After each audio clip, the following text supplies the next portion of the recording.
My 6-year-old son went to Disney with my parents and sister. Then I got a call. This is Disney staff. Your child is at Lost and Found. Shaking, my son said. Mom, they left me and went home. I called my mother. She laughed and said, Oh really? Didn't even notice. My sister chuckled. My kids never get lost. They had no idea what was coming next. My 6-year-old son, Tommy, went to Disneyland with my parents and sister. Then my phone rang. This is Disneyland staff. Your child is at Lost and Found. My son, shaking, said, Mom, they left me and went home. I called my mother and she just laughed. Oh really?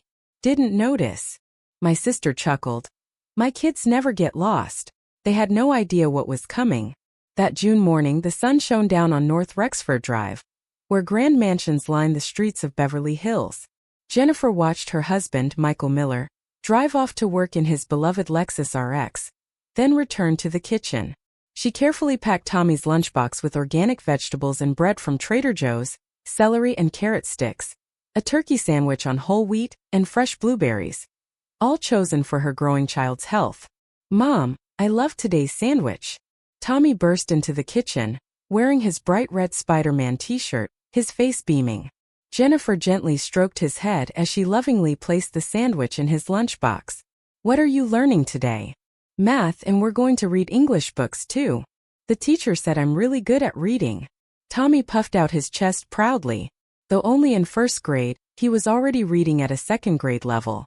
While his education-minded parents had influenced this, it was primarily due to his naturally curious personality.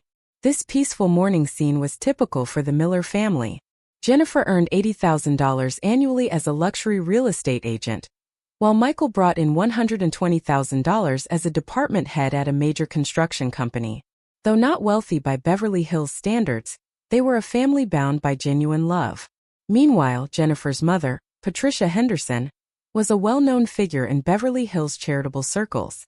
As the director of the Children First Foundation, she claimed to raise over $1 million annually to support local children. At least, that's how it appeared on the surface. The Beverly Hills Courier had dubbed her the Queen of Charity, and she had even received recognition from the state governor. Donors trusted her implicitly, and her word alone could bring in substantial donations. Her sister, Ashley Thompson, also garnered attention, albeit differently. As a parenting influencer with 500,000 followers, she received constant advertising requests from famous brands like Pottery Barn Kids and The Honest Company. She cultivated a perfect mother image while doing high-paying product reviews. Her Instagram and TikTok posts regularly received tens of thousands of likes, and her advertising revenue alone exceeded $300,000 annually. With my parenting methods, children never get lost, Ashley would proclaim. Jennifer watched her sister's pronouncements with mixed feelings. Those sisters, their values differed greatly. As Tommy's 7th birthday approached, he made a request at the breakfast table. Mom, I want to go to Disneyland. I want to meet Spider-Man. Jennifer's expression grew complicated.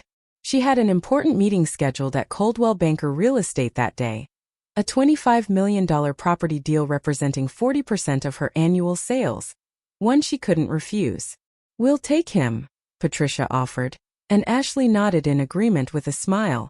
However, Jennifer failed to notice the shadow lurking behind their smiles, missing something in their eyes. It's your mother and Ashley, they'll be fine. This deal could make or break your year, right? Michael's words convinced Jennifer to reluctantly agree, though she couldn't shake an uneasy feeling. Her mother was certainly a respected philanthropist, and her sister considered herself a parenting professional. Still, something felt off. Be careful, okay? Call me right away if anything happens. Tommy, make sure you listen to Grandma. Jennifer repeatedly cautioned them as she saw Tommy off at the front door. Her son, wearing his Spider-Man backpack, was bouncing with excitement. Her mother and Ashley's smiles. Everything seemed perfect that morning in the quiet of the upscale neighborhood. Their brand-new Mercedes-Benz drove away. The June sky was exceptionally clear. Tommy looked so happy, Jennifer thought to herself as she looked at the photo on her smartphone, taken at 9 a.m. at the Disneyland entrance. It showed her son in his Spider-Man t-shirt, arms spread wide with joy. Patricia and Ashley were also in the picture, wearing perfect smiles. "Don't worry, Jenny, we'll take good care of him," read her mother's message. Jennifer sent a brief reply. After all, her mother was the director of the Children First Foundation, dedicating her life to supporting children. Surely she would take perfect care of Tommy. At the Coldwell Banker office, Jennifer immersed herself in preparing for the $25 million deal. As she reviewed the luxury property documents, she occasionally checked her phone. Photos arrived at 10 a.m. in front of the Ferris wheel, and at 11 a.m. from Adventureland. In every picture, Tommy was beaming. "Everything's ready," she thought as the important client meeting approached. In the early afternoon, she finished her final document review and touched up her makeup, checking her phone once more. However, no photos had arrived since noon. "They must be having too much fun to take pictures," she tried to convince herself. Just then her phone rang. An unknown number. She normally wouldn't answer, but concerned about her son, she picked up. "Mrs. Miller, this is John Martin from Disneyland Guest Services. Your son is currently at our Lost Children's Center." Jennifer felt the blood drain from her face. "What? Tommy? But my mother and sister are with him."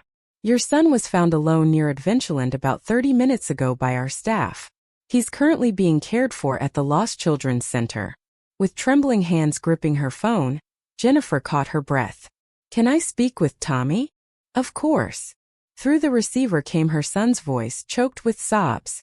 Jennifer's heart clenched. "Tommy, are you okay? What happened?" "Grandma and Aunt Ashley, they left me. They went away." Her son's trembling voice broke Jennifer's entire body. "What do you mean? How long have you been there?" "After lunch," Grandma said. "Wait here for a moment." But they never came back. His Spider-Man t-shirt was dirty, and his face was streaked with tears. The staff's photo showed it all too clearly. "Are you hungry? Did you eat anything?" "Yes, but I'm hungry again." "I was scared, Mom." Those words snapped something inside Jennifer. She called her mother's phone. It rang several times before being answered with the sound of lively music in the background. It sounded like a shopping mall. "Oh, Jenny, what is it?" Patricia's voice was surprisingly bright and casual. "Mom, where's Tommy?" "Tommy? Isn't he still at Disneyland?" "Still, what do you mean?" "Oh my, really? I hadn't noticed." Her voice had an oddly detached quality. In the background, Ashley's voice could be heard. "Well, my children never get lost." Those words turned Jennifer's vision red. "Mom, Tommy is at the Lost Children's Center right now because you abandoned him." "Abandoned? Surely not. We didn't mean to. I got a call from security. They have it all on surveillance cameras." A moment of silence. "Ginny, are you doubting me? I'm the director of the Children First Foundation. I would never abandon a child." She hung up. Jennifer immediately called Michael. "I'll go to Disneyland right away. You have that important meeting, right? I'll handle this." Michael's voice tried to maintain composure, but the anger underneath was palpable.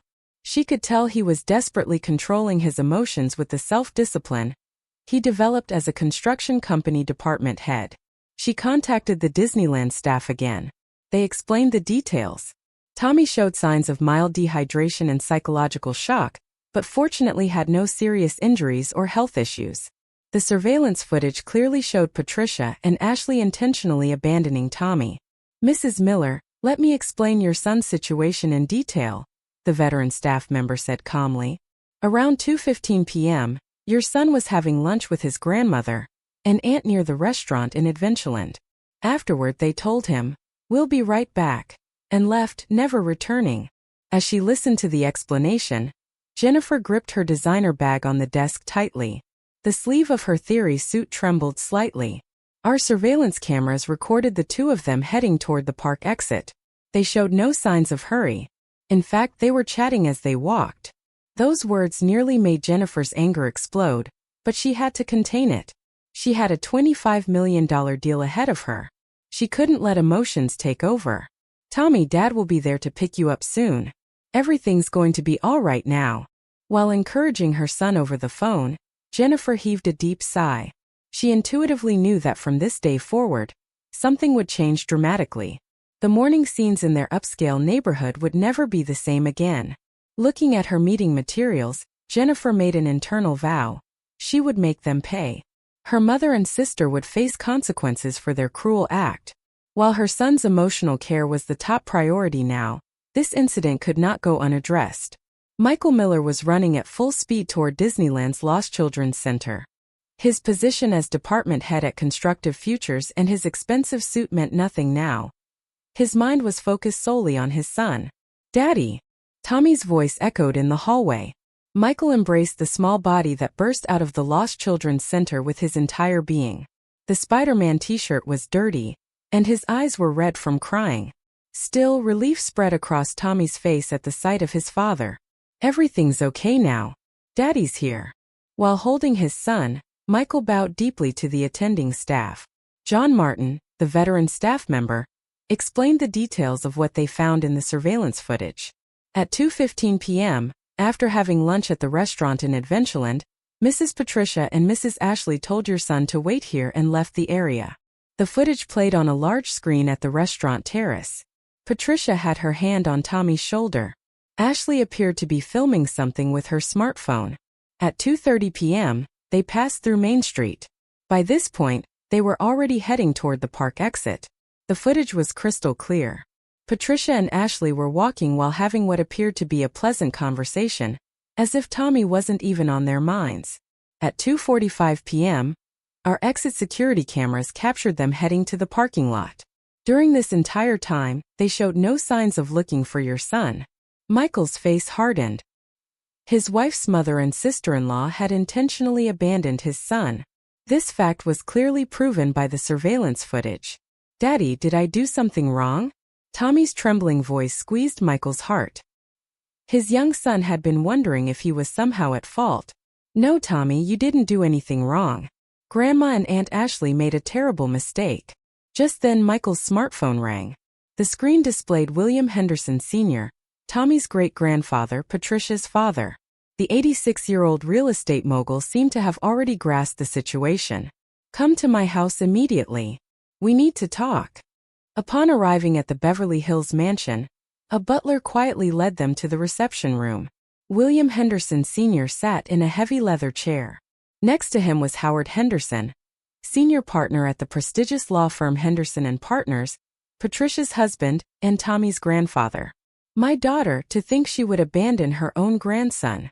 William's voice mixed anger and sorrow. The real estate mogul, with total assets exceeding $100 million, was known for valuing family bonds above all else. "This is a serious matter that affects our family's honor." Speaking in a grave voice, William had already begun taking action, first contacting lawyers. Instructions for changing his will, requests for evidence collection, everything was proceeding rapidly. Meanwhile, Howard, taking the situation seriously, had contacted his wife, Patricia. However, her response was colder than expected. "You doubt me too? Children First Foundation has many supporters. If this becomes public, the donors will leave." On the other end of the line, Patricia was only thinking about her own position. She said several charitable organizations had already made inquiries. There were concerns about the impact on her reputation. And Sister Ashley was making things even worse. A long explanation posted on Instagram. "I wanted to create the best memories for my beloved nephew, but he wouldn't listen to our instructions and wandered off on his own." Followers were questioning this account that contradicted the facts. Ashley, unaware of the surveillance cameras, was trying to create a narrative that suited her. "We're having a family meeting," William announced. With his word, emergency contacts went out to all family members. Today's events weren't just about child abandonment. They questioned the nature of family trust, and above all, human morality. Michael silently watched his son. Tommy had fallen asleep on the reception room sofa, exhausted. His Spider-Man t-shirt was still dirty. "They will pay for this," Michael vowed internally. He and Jennifer had already determined their course of action, considering legal measures. More importantly, their son's emotional care. Everything needed to be prioritized and planned systematically. William stood by the window, looking down at the Beverly Hills twilight. His expression showed the severity of the family drama about to unfold. A heavy atmosphere filled the living room of the Henderson Mansion, one of Beverly Hills' most impressive residences. Owned by William Henderson Sr. Italian marble floors, French antique furniture, Spanish chandeliers, all of it. Emphasized the solemnity of tonight's family meeting. Family members gathered one by one. Jennifer arrived first, having finished her important meeting. Her suit was impeccable, but her expression showed fatigue. Michael had put the sleeping Tommy to bed in the adjacent guest room, quietly closing the door. Then Patricia and Ashley appeared. Surprisingly, they showed no signs of regret. Rather, they seemed to act as if they were the victims. We will now view the surveillance footage. William's butler turned on the 80-inch display. First footage. Adventureland Restaurant, 2:15 p.m. Patricia adjusting her new Hermes bag while speaking to Tommy. Wait here. We'll be right back. Next footage. 2:20 p.m. Ashley filming something with her smartphone. 2:30 p.m. Main Street footage. Patricia and Ashley chatting while eating ice cream, acting as if Tommy wasn't even on their minds. 2:45 p.m. Park exit footage. The two heading to the parking lot with luxury brand shopping bags. Then, records of them driving the Mercedes-Benz to a Beverly Hills shopping mall. When the footage ended, the room fell into complete silence. William's voice resonated heavily. Patricia, why did you commit such a cruel act? Father, I have my reasons. Silence. His voice was cold and sharp. You intentionally abandoned my grandson, my beloved great-grandson. This fact is now undeniable. Howard Henderson gradually moved his chair away from his wife, Patricia. As senior partner at Henderson & Partners, he fully understood the legal weight of the footage. This is a form of child abuse. Howard's words froze the room's atmosphere. Even you blame me? Patricia's voice rose shrilly. I'm the director of the Children First Foundation. I've dedicated my life to helping children. That's precisely why. William interrupted. Your actions are not just cruel. They're a complete betrayal. To abandon your own grandson, while in a position to support children. The elderly man closed his eyes heavily and delivered his next words. As of today, you and Ashley are removed from the inheritance. What? Ashley spoke up for the first time. Grandpa, I've already consulted with the lawyers. All my assets will be transferred to Jennifer and Tommy, and some will be donated to a new child protection organization. Patricia's face turned ashen. Father, but our livelihood. Your livelihood? William's voice grew colder. You lost the right to worry about such things when you abandoned a 6-year-old child. Just then, Patricia's smartphone began ringing. An emergency contact from the Children First Foundation's board. They had already grasped the situation and decided to hold an emergency meeting. Ashley's smartphone was constantly chiming with notifications. Critical comments were flooding her Instagram post attempting to explain her actions. Moreover, an email arrived announcing contract termination from one of her major sponsors. Patricia, now her husband Howard, spoke up. I have something to say as well. His expression showed unprecedented severity. I'll contact a divorce lawyer tomorrow. Howard. So this was your true nature. In 30 years of marriage, I've never been so disappointed.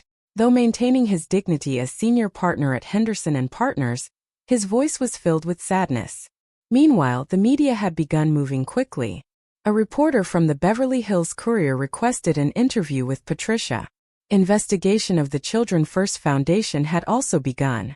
This act goes against our organization's principles, and we are taking this very seriously. An official comment from the board had already begun circulating in the media. And Ashley's social media empire was showing rapid signs of collapse. A self-proclaimed parenting expert abandoning a child? Hypocrite. Sponsor companies should reconsider their contracts with this influencer. Critical comments snowballed.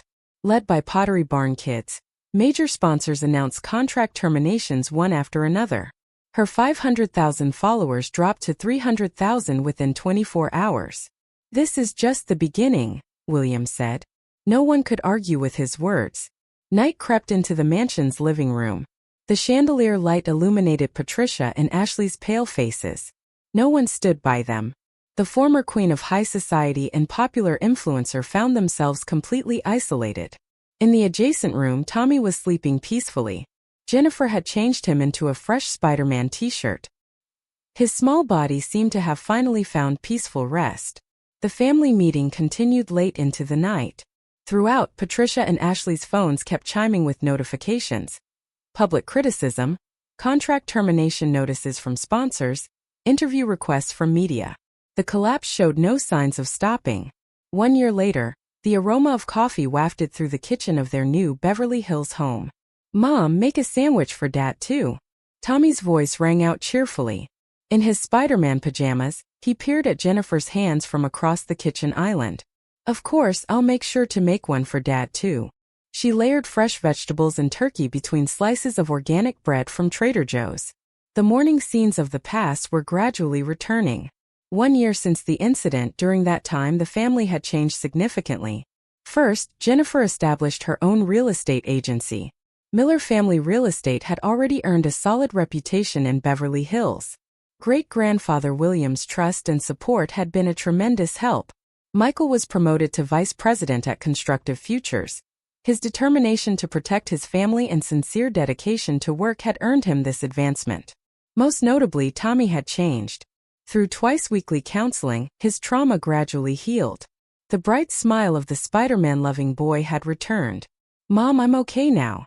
When Tommy suddenly said this one day, Jennifer couldn't help but cry. Meanwhile, Patricia and Ashley's downfall had been more dramatic than anyone expected.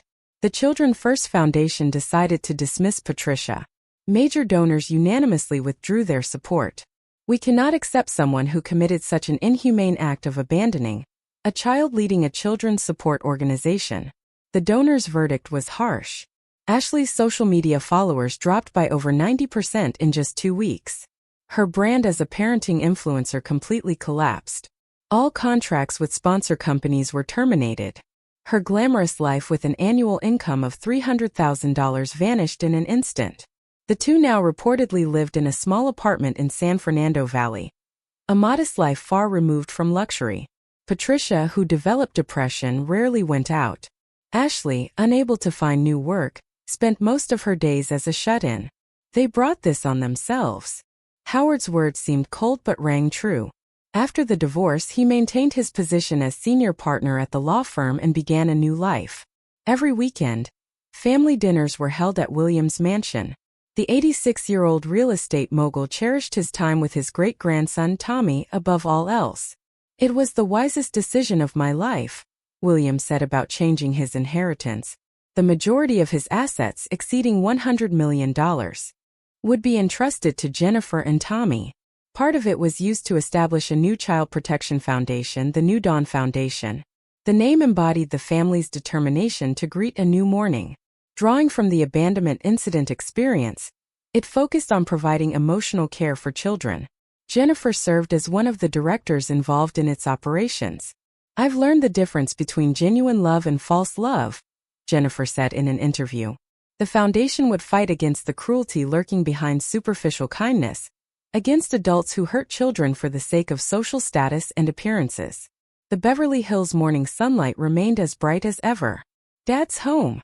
When Michael stopped by before heading to work, Tommy ran to him joyfully. His new Spider-Man t-shirt gleamed in the morning light.